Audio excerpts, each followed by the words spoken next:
우리 아버지 하나님의 거룩한 성도 여러분, 오늘은 이 말씀을 전하고 싶어서 너무나도 이 가슴이 설렙니다. 우리가 죽음 그리고 미래의 소망, 이런 주제로 13번 공부하는 가운데 오늘은 그 7번째 시간인 죽음을 이기신 그리스도란 제목으로 말씀을 드리겠습니다.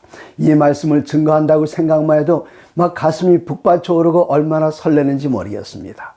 예수님께서 하늘로 승천하시기 전에 마지막으로 하신 그 말씀, 어떤 분들은 마태복음 28장 19절 그러므로 너희는 가서 모든 족속으로 제자를 삼아, 이 말씀을 기억하시겠습니다마는 그 말씀은 예수님께서 부활하시고 승천하셔서 하늘에서 왕권을 가지고 다시 돌아오셔서 제자들에게 하신 말씀이십니다. 그러나 예수님께서 하늘로 승천하시면서 제자들에게 하셨던 마지막 말씀은 사도행전 1장 8절에 기록되어 있습니다.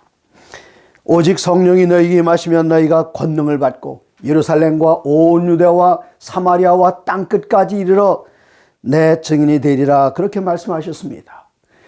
땅끝까지 이르러 예수님의 증인이 된다면 우리는 예수님의 무엇을 증거하는 증인일까요?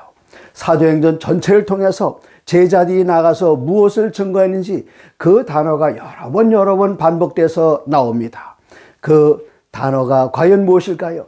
예수님의 제자들이 나가서 예수님의 증인이 되었는데 무엇을 증거하는 제자인지 같은 장 22절에 보시면은 항상 우리와 함께 다니던 사람 중에 하나를 세워 우리와 더불어 예수께서 부활하심을 증언할 사람이 되게 하리라 하시거늘. 여기 예수님의 제자들 12분 가운데 가룟 유다가 예수님을 떠났습니다. 이제 11명만 남았습니다. 그 빈자리를 채우기 위해서 사람들을 선택할 때의 제자들은 어떤 사람을 선택했는가 하면 항상 우리와 함께 다니던 사람 중에 하나를 세워 우리와 더불어 예수께서 부활하심을 증언할 사람이 되게 한다. 우리들은 예수님의 부활의 증인이라고 이 말씀은 말씀하고 있습니다. 2장 32절에 또 같은 내용이 기록되어 있습니다. 2장 32절 이르시기를 이 예수를 하나님이 살리신지라 우리가 다 이 일의 증인이로다. 이 말씀은 사도 베드로가 오순절날 수많은 사람들에게 외칠 때에 했던 그 말입니다. 32절 이 예수를 하나님이 살리신지라 우리가 이 일에 다 증인이로다. 예수의 증인인데 무슨 증인인가 하면 하나님께서 예수님을 다시 살리셨다, 부활의 증인이라는 사실을 이야기하고 있습니다. 3장 15절에 또다시 이야기합니다. 3장 15절 생명의 주를 죽였도다. 그러나 하나님이 죽은 자 가운데서 그를 살리셨으니 우리가 이 일의 증인이라. 사도행전 전체를 통해서 나타나는 그 사상은, 그리고 예수님의 제자들이 증거하기 위하여 땅끝까지 가는데 그 땅끝까지 가서 증거한 것은 무엇인가 하면 여러 가지 많은 사실을 증거했겠습니다만은 그 초점은, 가장 주된 초점은 예수님의 부활이었습니다. 예수님의 부활은 우리들에게 진정으로 커다란 소망입니다. 이 세상에 그리스도인들이 살면서 부활이 없다면 다 헛것이 아니겠습니까? 수많은 사람들이 부활의 소망을 가지고 순교장의 형장의 이슬로 사라진다 할지라도 그들은 겁내지 않았고 두려워하지 않았고 오히려 그리스도 예수의 이름으로 형벌받는 것을, 그리스도 예수의 이름으로 핍박받고 고난받는 것을 그들은 기뻐하고 즐거워했는데 그들은 더 좋은 부활을 기대하고 있었기 때문에 그들의 생명을 내어주는 것조차도 그들은 두려워하지 않았습니다. 예수님께서 이 세상에 계시다가 마침내 십자가에 달리실 때가 다 됐습니다. 이제 예수님께서 겟세마네 동산에서 기도하실 때에 제자들은 어디에 있었습니까? 제자들이 여기저기 흩어서 기도드렸습니다만 특별히 가장 가까웠던 베드로와 야고보, 요한, 그들마저 예수님께서 피와 땀을 흘리시면서 기도드리시는 그때에 그들은 다 잠들어 있었습니다. 그리고 사람들이 예수님을 붙잡아 왔을 때의 제자들은 어디에 갔었나요? 마태복음 26장 56절입니다. 그러나 이렇게 된 것은 다 선자의 글들을 이루려 함이니라 하시더라. 이에 제자들이 다 예수를 버리고 도망하니라. 이때 모르겠습니다. 요한 어떻게 했는지 모르지만 이 말씀에 의하면 이에 제자들이 다 예수를 버리고 도망하니라. 누가 같이 예수님을 간접 경험한 분이 아니라 직접 경험했던 예수님의 제자 마태가 기록한 것 분명하지 않습니까? 다 버리고 도망갔다. 심지어 요한까지도 예수님을 버리고 도망갔다. 이젠 다 예수님을 버리고 도망갔습니다. 그리고 이젠 예수님께서는 빌라도의 법정, 가야바의 법정 이렇게 왔다 갔다 하면서 심판을 받으시는데, 가야바의 법정에 들어갔을 때에 베드로의 태도는 어땠습니까? 마태복음 26장 69절부터 75절에 보면은 베드로가 불을 쬐고 있다가, 예수님 저 위에서 신문 받고 계신데 떨어져 있다가 어떤 어린아이가 와서 당신이 그 예수 제자냐 그랬더니 나는 그를 모른다 3번씩이나 부인까지 했습니다. 수제자라고 죽는 자리까지 같이 가겠다고 그렇게 이야기했던, 그리고 예수님께서 내가 예루살렘에 올라가서 고난을 당하고 죽게 되고 그런 얘기하실 때에 이 베드로가 말하기를 절대로 주님께 그런 일이 일어나지 않을 것입니다. 그 얘기는 제가 잘 지켜드리겠습니다. 그런 표현이었는데, 이 베드로는 예수님께서 재판 받으실 때에 예수님을 모른다고 3번씩이나 부인했습니다. 마침내 예수님께서는 십자가에 못 박히셨습니다. 그리고 돌아가셨습니다. 그리고 예수님께서는 무덤 속에 묻히셨습니다. 예수님의 완전한 패배, 사단은 그렇게 생각했습니다. 예수님의 제자들조차도 며칠 전까지만 해도 예수님께서 제자들에게 떡을 나눠주시고 마지막 만찬을 하실 때에 드디어 때가 됐구나. 그리고 예수님께서 승리의 입성 나귀를 타고 예루살렘으로 들어갈 때에 어린아이들이 호산나 호산나 종려나무 가지를 흔들면서 노래할 때에 그들은 얼마나 기대에 부풀었겠습니까? 그러나 그 예수님께서 죽어도 그냥 돌아가시는 것이 아니라 가장 극악무도한 죄인들을 다루는 십자가형을 당하시고 무덤에 묻히셨으니 제자들의 실망이 얼마나 컸을까요? 거기서 모든 게 다 끝나는 줄 알았습니다. 예수님께서는 마침내 무덤에 묻히시고 제자들은 다 무덤을 떠나서 돌아갔습니다. 그리고 예수님의 무덤은 빈 무덤이었는데 재미있는 표현이 하나 나오고 있습니다. 그 표현이 정말 우리들이 상상 못할 표현이 하나 나오고 있는데, 그 표현은 마태복음 27장 62절입니다. 그 이튿날은 준비일 다음 날이라. 그 이튿날, 예수님께서는 6째 날 돌아가셨습니다. 그 다음 날은 안식일입니다. 그런데 마태는 기록하기를 그 이튿날은 준비일 다음 날이라.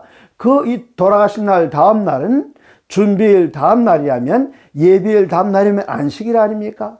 그러나 유대인이었던 마태는 그 날을 안식이라고 표현하기가 너무나도 부끄러웠습니다. 그래서 직접적으로 그 이튿날은 안식이라 표현하지 않고 그 이튿날은 준비일 다음 날이라. 왜 그렇게 했는가 하면 이스라엘의 종교 지도자들 대제사장들이 이렇게 이야기합니다. 빌라도에 가서 대제사장들과 바리새인들과 함께 빌라도에게 모여 이르되 주여, 저 속이던 자가, 바로 예수님 가리키는 말이죠, 살아있을 때 말하되 내가 사흘 후에 다시 살아나리 한 것을 우리가 기억하노니 그러므로 명령하여 그 무덤을 사흘까지 굳게 지키게 하소서. 그의 제자들이 와서 시체를 도둑질하여 가고 백성에게 말하되 그가 죽은 자 가운데서 살아났다 하면 후에 속임이 전보다 더 클까 하나이다. 이날이 안식일 아침이었습니다.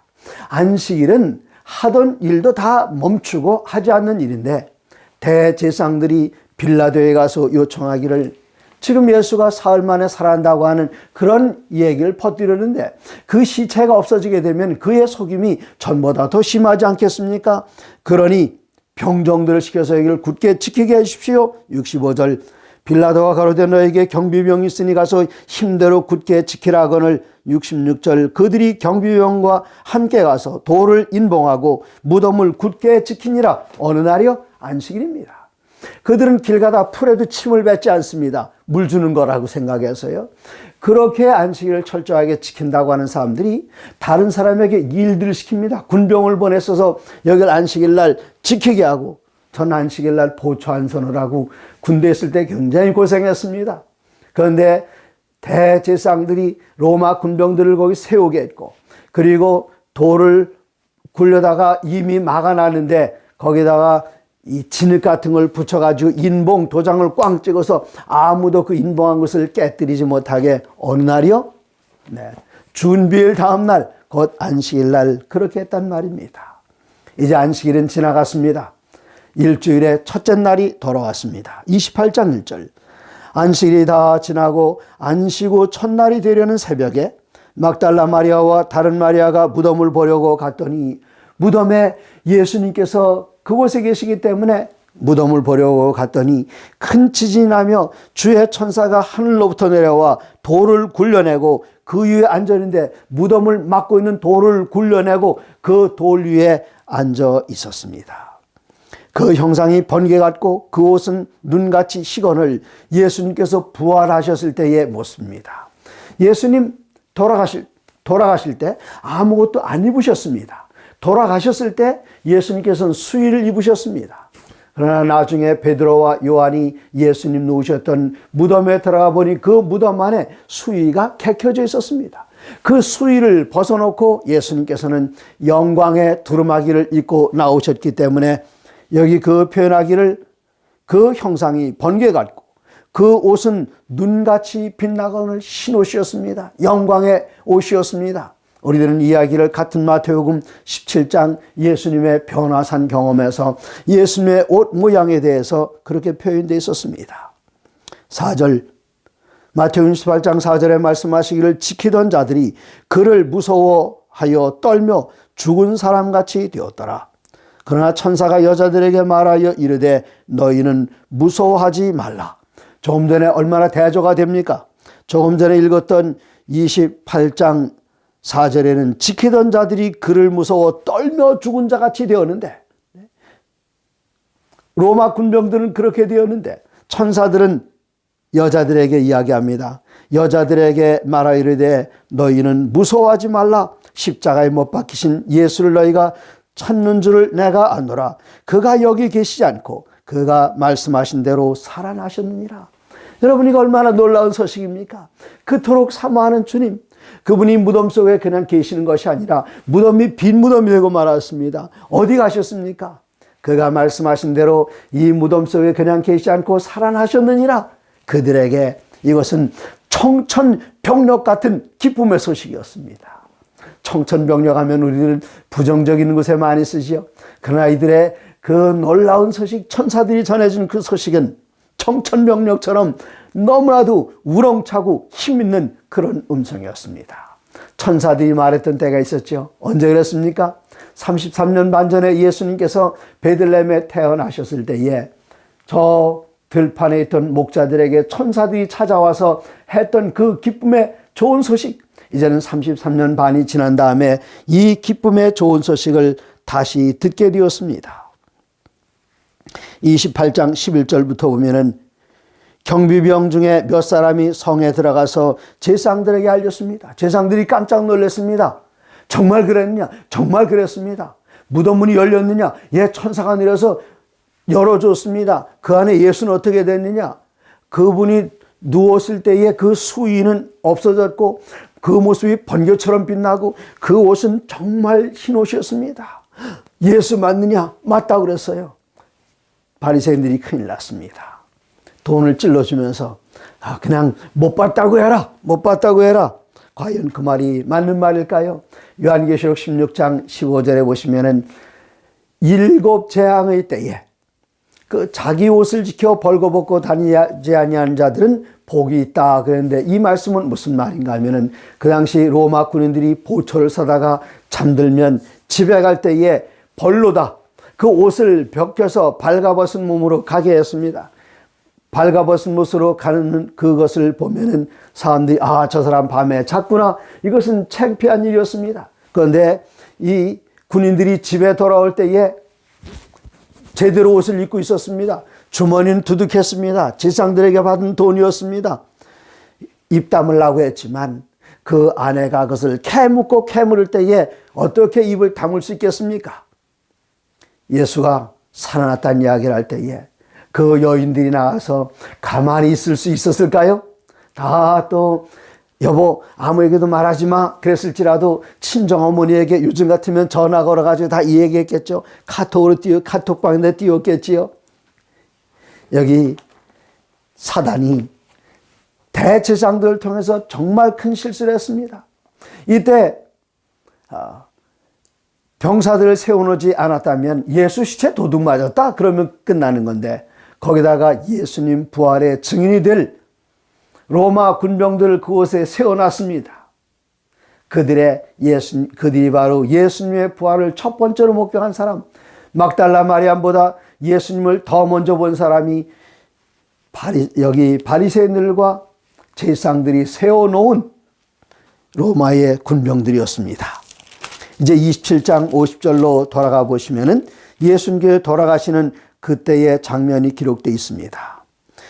45절, 제6시로부터 온 땅에 어둠이 임하여 제9시까지 계속되더니, 오늘날로 말하면 정오부터, 정오는 해가 남중에서 온 세상이 환한 그때부터 온 세상이 캄캄해지기 시작해서 9시까지, 오늘날의 시간으로 말하면 오후 3시까지 3시간 동안 온 세상이 캄캄하더니, 그 가장 캄캄한 그 시간에 예수님께서 말씀하십니다. 46절, 제9시쯤에 예수께서 크게 소리질러 이르시되 엘리 엘리 라마 사박다니 하시니, 이는 곧 나의 하나님 나의 하나님 어찌하여 나를 버리셨나이까. 바로 그 순간, 예수님께서 운명하시는 그 순간 어떤 일이 일어났습니까? 51절입니다. 예수께서 다시 크게 소리치시고 영혼이 떠나시니라. 이에 이 성소 휘장이 위로부터 아래까지 찢어져 둘이되고 땅이 진동하며 바위가 터지고, 그 다음 52절입니다. 무덤들이 열리며 자던 성도의 몸이 많이 일어나되, 예수님께서 돌아가시는 그 순간, 운명하시는 순간 무덤 지진이 나면서 무덤이 깨지면서 여기서 죽었던 성도들이 많이 일어났습니다. 마태, 마가, 누가, 요한복음, 이 사복음서에 보면은 부활한 사건들이 있는데, 제일 먼저 어떤 사건이 있었는가 하면 야이로의 딸이 살아났습니다. 그때 그냥 죽은 그 자리에서 살아나는 것입니다. 그 다음에 두 번째로는 나인성박 과부의 아들이 살아났습니다. 이 과부의 아들은 관 속에까지 들어갔습니다. 살아났습니다. 그리고 세 번째 사건은 나사로가 죽어서 나흘이나 되어서 무덤에 묻혀서 시신이 부패해서 냄새까지 나는 그 가운데서 살아났습니다. 그러나 이 세 사람은 살아났지만 다시 죽음의 잠을 자고 있습니다. 하지만 지금 예수님께 십자가에서 운명하실 때에 살아났던 이 사람들은 죽지 않고 하늘에 가 있습니다. 얼마나 놀라운 경험입니까? 예수님의 죽음이 사람들의 부활을 가능하게 했습니다. 무덤 문이 열리고 많은 사람들이 일어났습니다. 정말 놀라운 일입니다. 이때 이들은 일어났지만 무덤에서 나오진 않았습니다. 언제 무덤에서 나왔을까요? 마태복음 27장 53절입니다. 예수의 부활 후에 그들이 무덤에서 나와서 거룩한 성에 들어가 많은 사람에게 보이니라. 사람들에게 보였을 때 그 많은 사람들은 그들 가운데 몇몇을 알아볼 수 있었을 것입니다. 한 번도 만나본 적이 없었지만 알아보는 방법이 있었을 것입니다. 예를 든다면 마태복음 7장에서 예수님의 몸이 변화될 때에 여기 두 사람이 서 있었습니다. 한 사람은 엘리야였고 또 다른 한 분은 모세였습니다. 모세와 엘리야를 예수님의 세 제자 베드로와 야고보와 요한이 한 번도 본 적은 없었지만 보는 순간 누군지 알 수 있었던 것처럼 무덤에서 나온 그 분들이 누구신지, 물론 우리는 모릅니다만 여기 예루살렘에 있던 사람들 가운데 그들이 누구인지 알아볼 수 있는 사람들이 있었을 것입니다. 그들이 무덤에서 나와서 예루살렘에 다니면서 증거했습니다. 그 증거의 결과로 사도행전 6장 7절에 놀라운 역사가 이루어졌습니다. 사도행전 6장 7절입니다. 하나님의 말씀이 점점 흥왕하여 예루살렘에 있는 제자의 수가 더 심히 많아지고 허다한 제사장의 무리도 이 도에 복종하니라. 예수님의 제자들이 나가서 예수님의 부활을 얘기해도 제사장들은 안 믿었을 것입니다. 군병들이, 로마 군인들이 나가서 이야기해도 그들은 안 믿었습니다.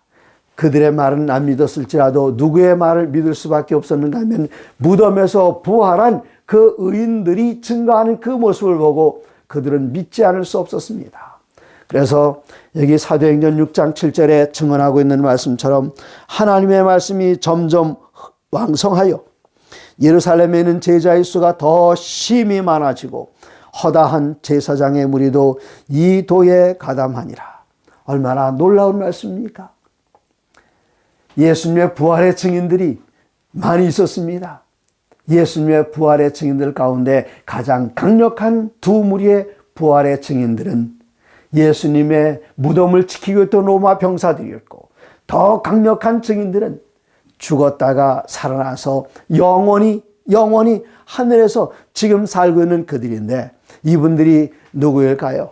저희들은 정확하게 성경에 그렇게 꼭 집어서 이야기하고 있지는 않습니다만은 에스겔이 하늘나라의 성소 모양을 봤을 때에 그 성전에 24장로가 없었습니다. 그런데 요한계시록에 보면은 계시 가운데 요한이 하늘 보좌를 봤을 때에 거기에 24장로, 24장로가 있었습니다. 구약에 없던 24장로들이 신약 성경에 보니까 계시 중에 사도 요한이 왔던 계시 중에 24장로가 하나님의 보좌를 둘러싸고 있으니 저희들은 이 두 가지 사실을 비교하면서 마태복음 27장에 나오는 성도들의 부활, 그들이 더 이상 이 세상에 있지 않습니다. 그럼 그들은 어디에 있을까요? 예수님께서 올라가실 때에 함께 데리고 올라가셨다는 사실을 우리들은 에베소서를 통해서 알 수 있습니다. 에베소 4장입니다. 4장 7절에 우리 각 사람에게 그리스도의 선물의 분량대로 은혜를 주셨나니 그러므로 이르기를 그가 위로 올라가실 때에, 승천하실 때에 사로잡혔던 자들을, 죽음에 사로잡혔던 자들을 사로잡으시고 그들을 죽음에 사로잡힌 자들을 다시 사로잡으셔서 승천하실 때에 이들을 데리고 하늘로 승천하셨다는 사실을 우리들은 미루어 알 수 있습니다. 예수님께서 이렇게 부활하셨습니다. 이 부활을 그냥 한두 사람, 그 주위에는 가까운 사람들이 자기네들이 만들어서 다른 사람들에게 전한 사실이 아니라는 것을 그 당시에 증언들을 보면 분명하게 알 수 있는데, 누가복음 24장에 엠마오로 가는 두 제자들이 있었습니다. 그들은 실망한 채 자기의 고향 땅을 향해서 가고 있습니다. 예루살렘을 떠나서 갑니다. 예수님께서 그들의 희망인 줄 알았는데 그 예수님께 돌아가실 때에 그들은 정말 한숨이 땅에 꺼져 나왔을 것입니다. 희망 없이 돌아가고 있는 그 두 제자들에게 예수님께서 길가에서 나타나셨습니다. 여러분께 다 잘 아시는 얘기입니다. 이제는 그 얘기를 다 줄여서 32절에 보시면 그들이 서로 말하되 길에서 우리에게 말씀하시고 우리에게 성경을 풀어주실 때에 우리 속에서 마음이 뜨겁지 아니하고 33절, 누가복음 24장 33절에 곧 그때로 일어나 예루살렘에 돌아가 보니 11 제자 및 그들과 함께 한 자들이 있어 34절 말하기를 주께서 과연 살아나시고 시몬에게 보이셨다 하는지라. 제자들 가운데 말이 돌기를 시몬 베드로가 예수님을 봤다. 그러면 시몬 베드로는 예수님의 부활을 본 사람들이었습니다. 그리고 엠마오로 가는 그 두 사람이 예수님을 길가에서 만났습니다. 그리고 로마 군병들이 예수님을 보았습니다. 막달라 마리아가 예수님을 보았습니다. 그리고 24장 34절에 보니 시몬 베드로가 보았고, 그 다음에 36절에는 이 말을 할 때에 예수께서 친히 그들 가운데 서서 이르시되 너희에게 평강이 있을지어다. 누구에게요? 제자들이 있는 곳에. 그때 제자들이 몇 사람 있었는가? 33절 곧 그때로 일어나 예루살렘에 돌아가 보니 11 제자 및 그들과 함께 한 자들이 있어. 거기에 11명의 제자들, 그리고 그들뿐만 아니라 또 다른 사람들이 같이 있었는데 36절 이 말을 할 때에 예수께서 친히 그들 가운데 서서 이르시되 너희에게 평강이 있을지어다. 이때 제자들의 반응은 37절 그들이 놀라고 무서워하여 그 보는 것을 영으로 생각하는지라. 예수님께서는 너희가 어찌하여 두려워하며 어찌하여 마음에 의심이 일어나느냐. 내 손과 발을 보고 나인 줄 알라. 또 만져보라. 네. 예수님께서는 와서 만져봐라. 그렇게 말씀하셨습니다.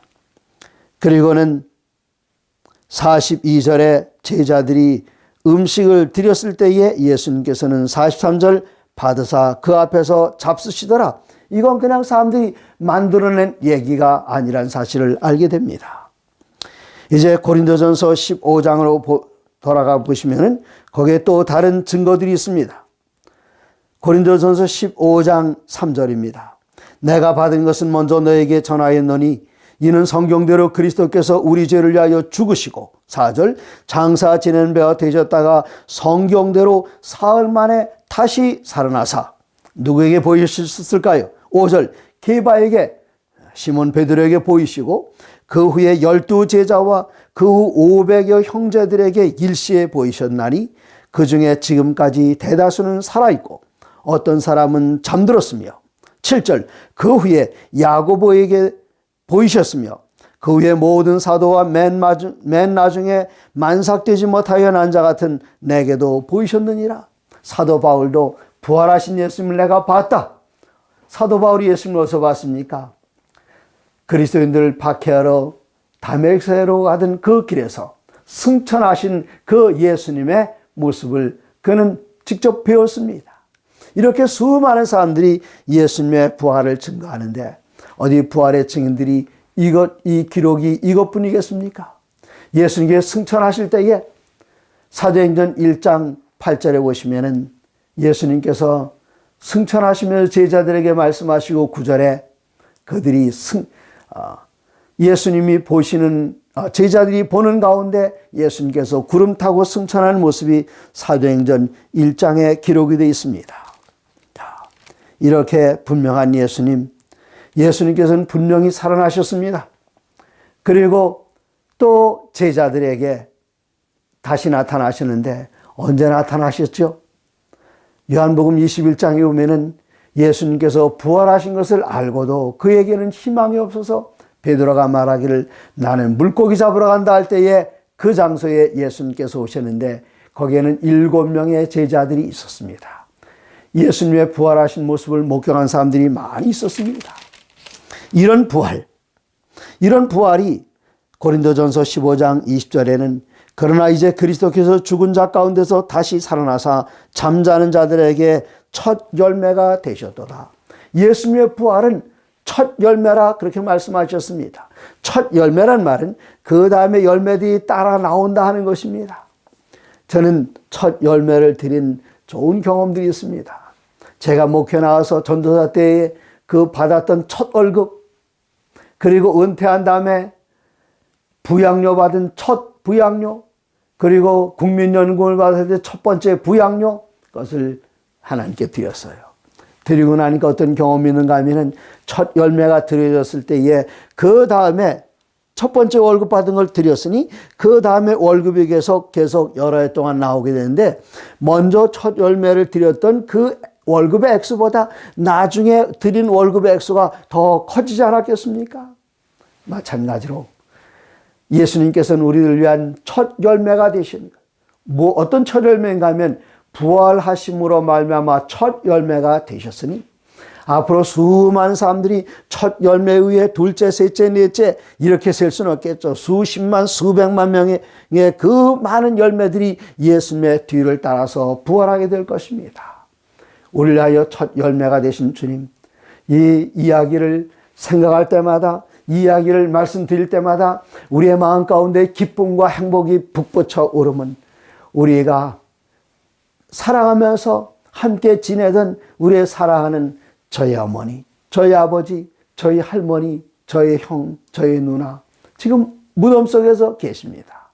그분들이 무덤으로 내려갈 때에 저희 아버지께 돌아갈 때는 제가 군에 있을 때인데 집에 왔습니다. 장례식 날 와서 아버지의 임종을 지키지 못했는데 아버지의 관이 무덤 속으로 들어갈 때에 제가 군복을 입은 채로 그 안에 달려드니까 친척들이 말렸고 제가 그 안으로 기어 들어가니까 제 발을 끌어내려고 그토록 슬펐습니다. 그런데 그때 저희 담임 목사님께서 권영재 너무 섭섭하지 말게.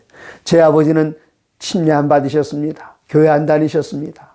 그러니 이 저를 그렇게 사랑하셨고 제가 사랑했던 아버지를 영원히 이별하게 된다니 그 슬픔이 엄청나게 컸는데 제 담임 목사님께서 가까이 오셔서 권영재 너무 이렇게 슬퍼하지 말게.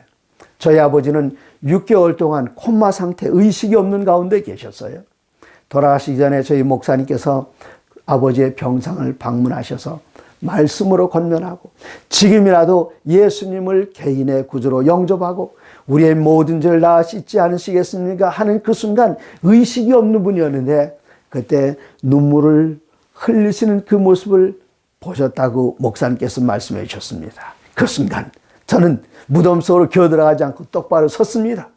그리고 얼굴엔 눈물이 흘렀지만 제 안면에는 미소가 지나갔습니다.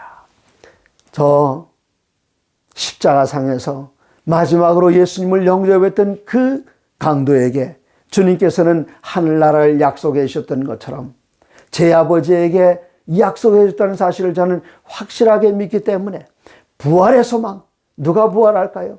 저희 할머니가 부활하십니다. 아버지가 부활하십니다. 어머니가 부활하십니다. 형이 부활합니다. 누나들이 부활합니다.